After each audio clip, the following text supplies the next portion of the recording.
Assalamualaikum warahmatullahi wabarakatuh. Selamat pagi anak-anak. Bagaimana dengan kabar kalian? Semoga kalian dalam keadaan sehat ya.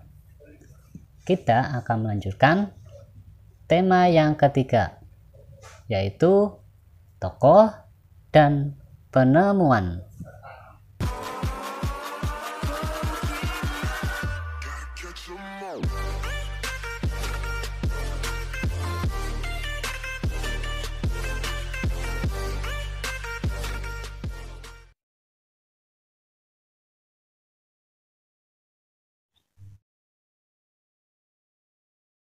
Muatan bahasa Indonesia.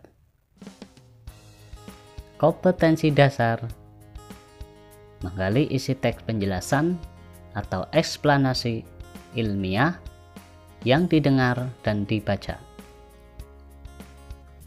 Kemudian, menyajikan hasil penggalian informasi dari teks penjelasan atau eksplanasi ilmiah secara lisan, tulis, dan visual dengan menggunakan kosakata baku dan kalimat efektif.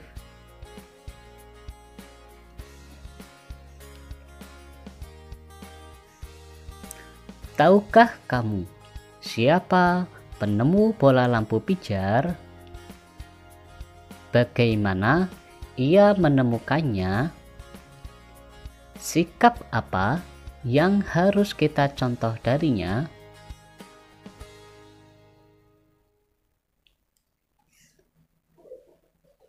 Sebelumnya kita sudah belajar sedikit tentang teks eksplanasi.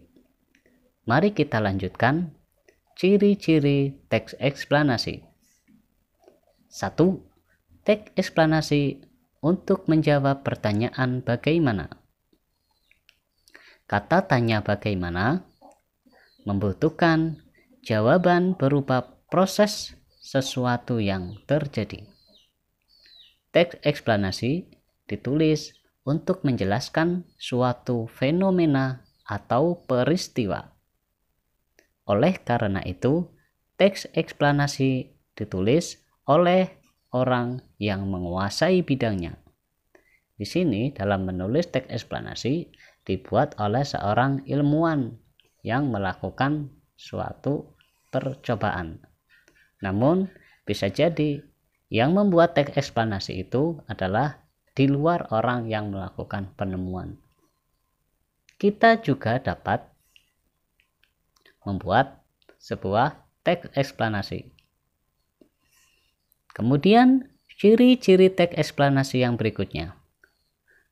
Teks eksplanasi untuk menjawab pertanyaan mengapa. Kata tanya mengapa membutuhkan jawaban berupa sebab akibat. Oleh karena itu, teks eksplanasi harus dapat menganalisis proses terjadinya sesuatu. Hasil analisis dipaparkan dalam sebuah teks. Nah, di sini teks eksplanasi ini untuk menjawab pertanyaan mengapa. Pertanyaan mengapa ini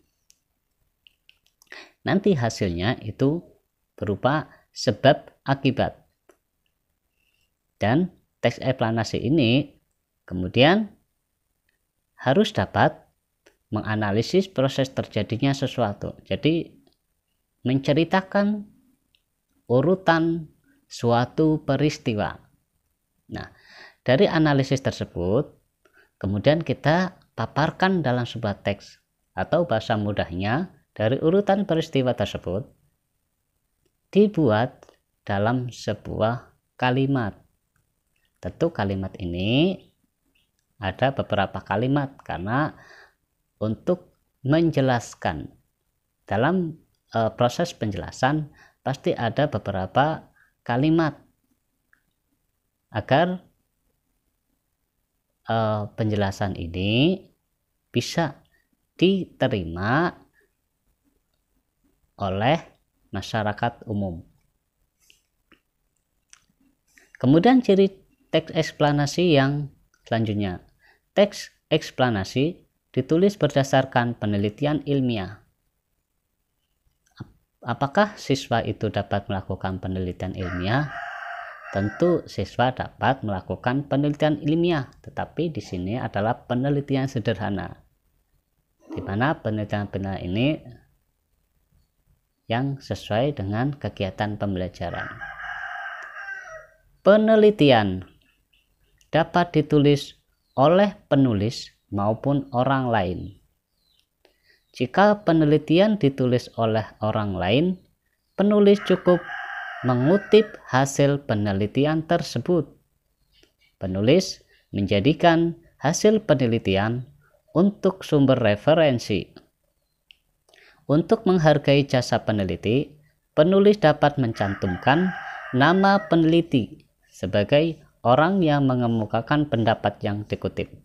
Nah, di sini selain teks eksplanasi ditulis oleh orang yang menguasai bidangnya, ternyata teks eksplanasi kita sebagai seorang siswa itu bisa membuatnya.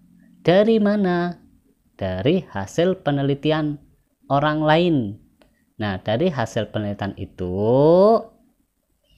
dijadikan sebagai bahan referensi untuk membuat teks eksplanasi. Nah, di sini kemudian ketika kita sudah mengambil referensi hasil penelitian,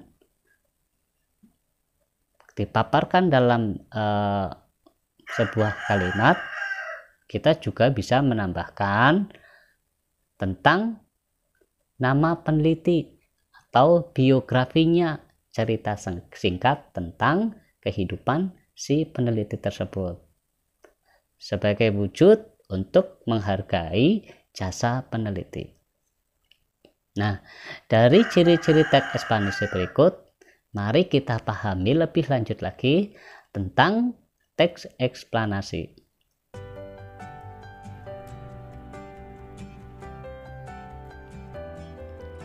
Ini ada teks eksplanasi tentang Thomas Alva Edison, sang penemu bola lampu pijar. Nah, di sini yang membuat teks eksplanasi ini bukan si orang yang melakukan penelitian ilmiah, tetapi orang lain yang mengambil hasil dari penelitian yang dilakukan oleh Thomas Alva Edison, kemudian kemudian ini dijadikan sebuah rujukan untuk membuat eksplanasi. Nah, kita lihat dari gambaran paragraf pertama, ini adalah bagian pembukanya. Dari pembuka ini, kemudian di bagian ini tentang isinya. Tadi di sini, nanti di sini ada isi dan kesimpulan. Untuk lebih lanjutnya lagi, mari kita membaca dan kalian perhatikan. Thomas Alva Edison, sang penemu bola lampu pijar.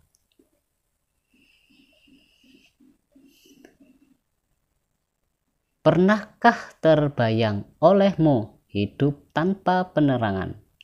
Setelah matahari terbenam, tentu akan sulit melakukan kegiatan di luar rumah karena lingkungan yang gelap gulita.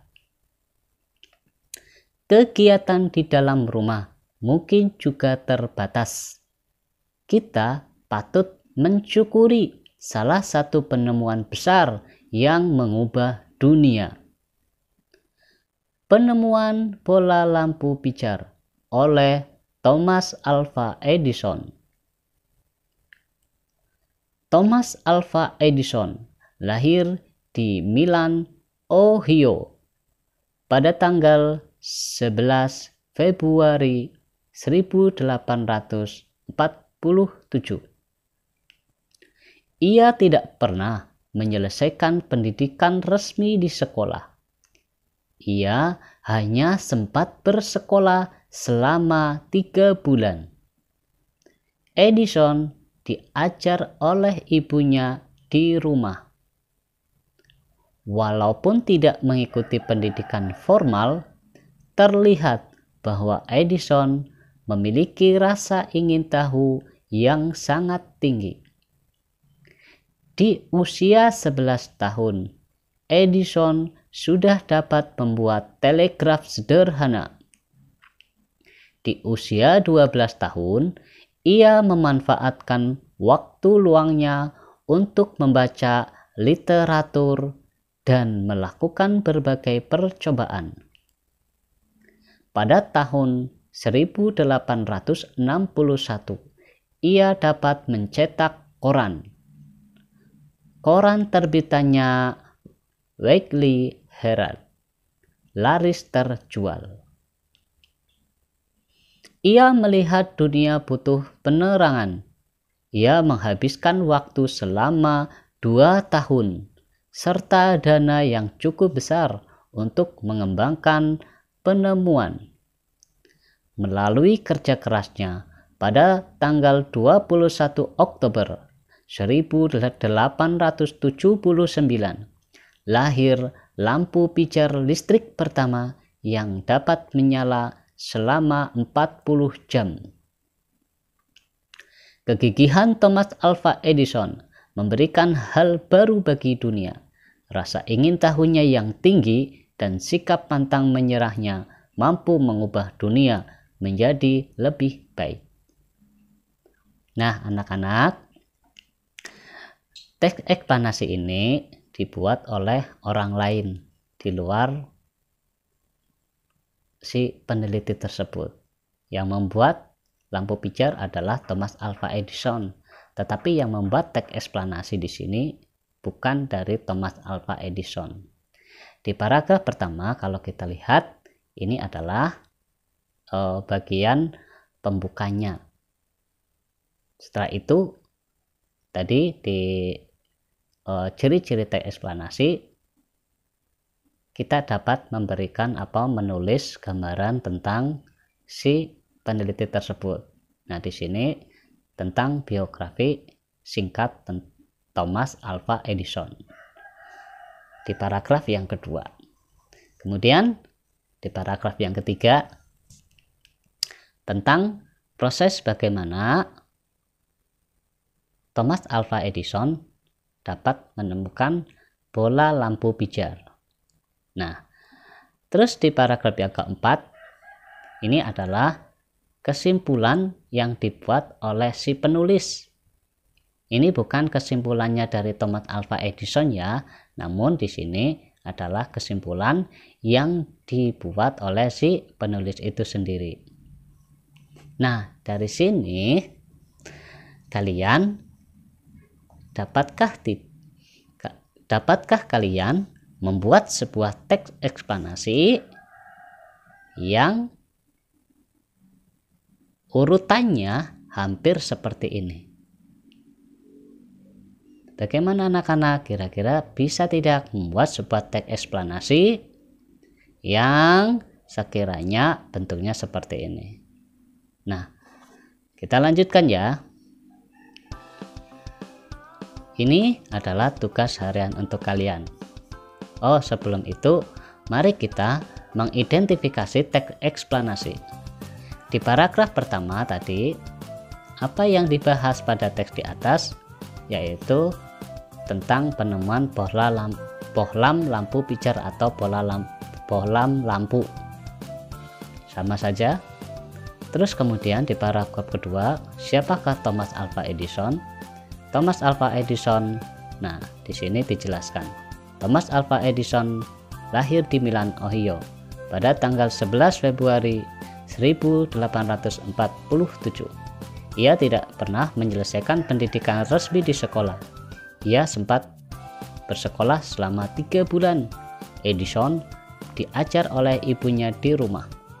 Walaupun tidak mengikuti pendidikan formal, terlihat bahwa Edison memiliki rasa ingin tahu yang sangat tinggi.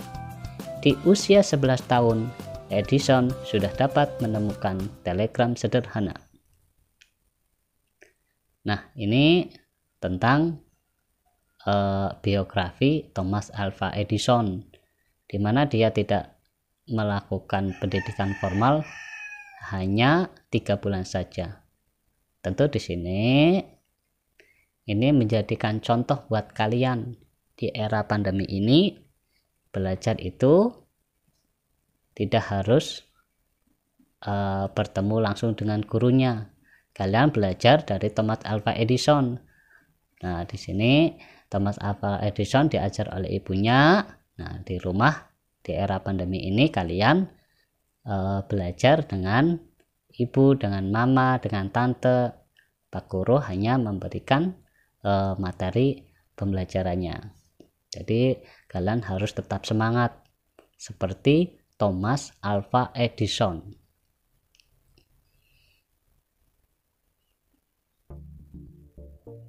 Kemudian di paragraf yang ketiga, bagaimana Thomas Alva Edison menemukan bohlam lampu pijar. Ia melihat dunia butuh penerangan. Ia menghabiskan waktu selama 2 tahun serta dana yang cukup besar untuk mengembangkan penemuan. Melalui kerja kerasnya, pada tanggal 21 Oktober 1879 lahir lampu pijar listrik pertama yang dapat menyala selama 10 jam. Paragraf keempat adalah kesimpulan dan pesan pribadi si penulis. Apa yang dapat kamu simpulkan tentang sikap Thomas Alva Edison? Nah, kegigihan Thomas Alva Edison memberikan hal baru bagi dunia. Rasa ingin tahunya yang tinggi dan sikap pantang menyerahnya mampu mengubah dunia menjadi lebih baik. Ini adalah kesimpulan dari si penulis. Nah, dari sini. Sekarang tugas harian untuk kalian, buatkan teks eksplanasi dengan identifikasi berikut. Topik, penemuan, TV. Kemudian nanti di paragraf ke-1 kalian ceritakan tentang topiknya dulu atau di bagian pendahuluan. Kemudian untuk di paragraf kedua kalian jelaskan tentang biografi si penemu TV, yaitu John Logie Baird. Kemudian di paragraf ketiga kalian jelaskan proses penemuan TV. Di paragraf keempat buatkan kesimpulan dan pesan si penulis. Di sini kesimpulan dan pesannya berdasarkan pemikiran dari siswa, dari kalian.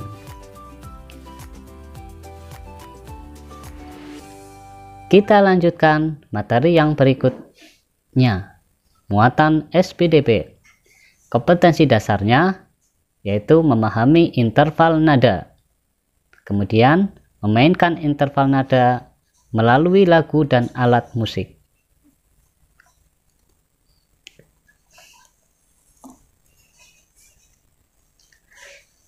Ayo anak-anak, kita berkreasi.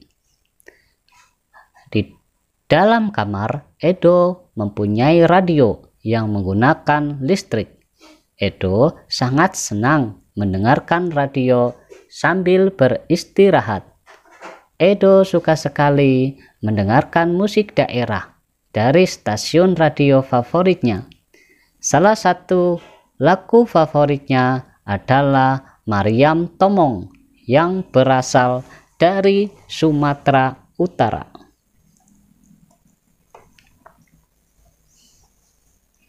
Ayo kita bernyanyi bersama Edo.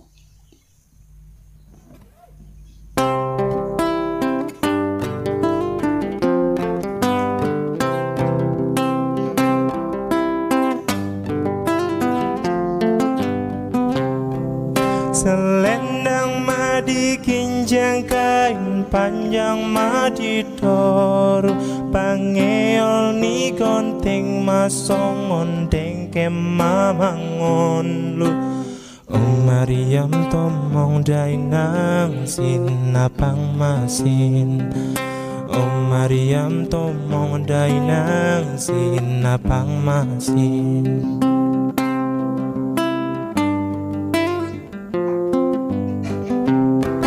Selendang madi ginjang kain panjang madi dor pangeol ni konting masong ondeng kemamangon Mariam tomong dainang sinapang masin Mariam tomong dainang sinapang masin.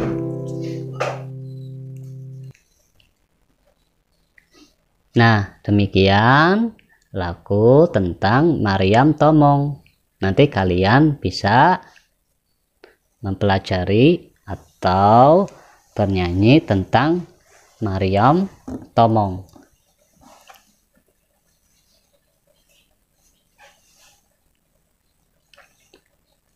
Interval nada. Lagu Mariam Tomong tersusun atas melodi. Dalam melodi terdapat interval nada. Interval nada adalah jarak antara nada satu dengan nada lainnya. Ini adalah tentang interval nada, di mana ada do, re, mi, fa, sol, la, si, do. Nah, dari nada yang tersusun ini ada intervalnya. Dari do ke re itu intervalnya 1. Re ke mi itu intervalnya 1. Mi ke fa itu intervalnya 1/2. Fa ke sol itu intervalnya 1. Sol ke la intervalnya 1. La ke si itu intervalnya 1.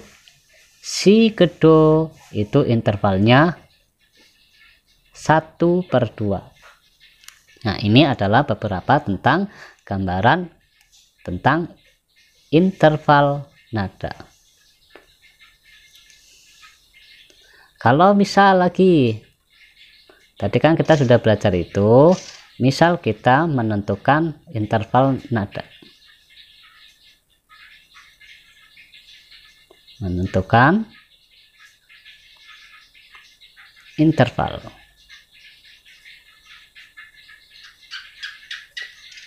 Misal ada nada dari do ke mi.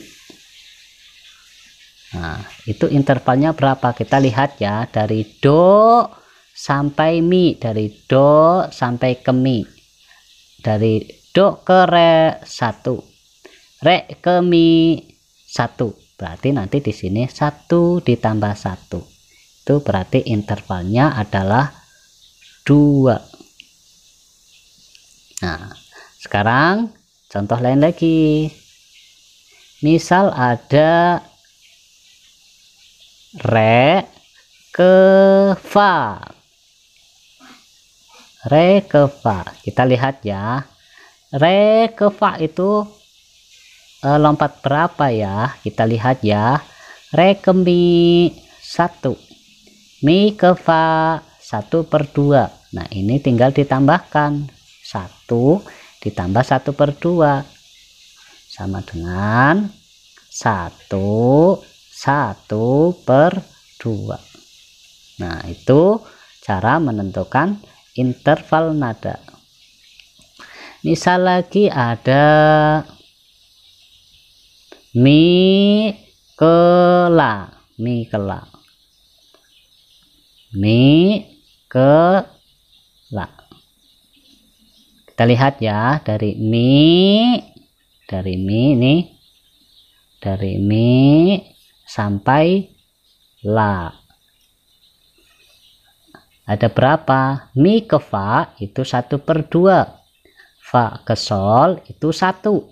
Sol ke la itu 1. Nah, dari ini sampai di sini ada 1/2, 1. Kita tambahkan 1 ditambah 1 itu 2, kemudian ditambah setengah, maka 2 1/2.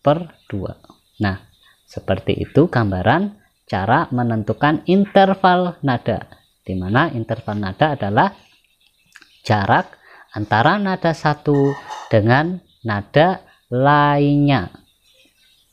Bagaimana anak-anak? Paham tidak? Semoga kalian paham tentang materi interval nada.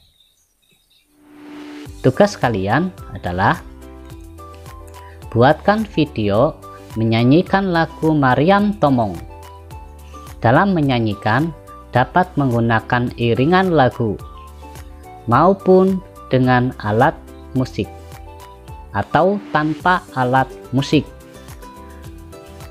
Waktu belajar menyanyikan lagu Mariam Tomong adalah 3 hari. Jadi kalian belajar dulu tentang lagu Mariam Tomong selama 3 hari ke depan. Kemudian kalau kalian sudah bisa dan sudah lancar, kalian rekam video menyanyikan lagu Mariam Tomong kalian, bisa tanpa iringan musik, bisa menggunakan iringan musik yang di HP, atau dapat kalian kalau bisa menggunakan alat musik dengan iringan alat musik. Nanti kalian direkam, kirim untuk video kalian ke Pak Guru melalui WA. Kemudian tugas untuk hari ini adalah tentukan interval nada berikut ini. Nanti kalian screenshot tugas ini, yang harus dikerjakan ini dikerjakan sekarang. Ini dikerjakan hari ini ya. Ini sekarang ya. Nah, baik, hari pembelajaran Pak Guru seperti ini saja. Semoga bermanfaat untuk kalian. Jadilah seperti Thomas Alva Edison. Pak Guru akhiri dulu. Wassalamualaikum warahmatullahi wabarakatuh.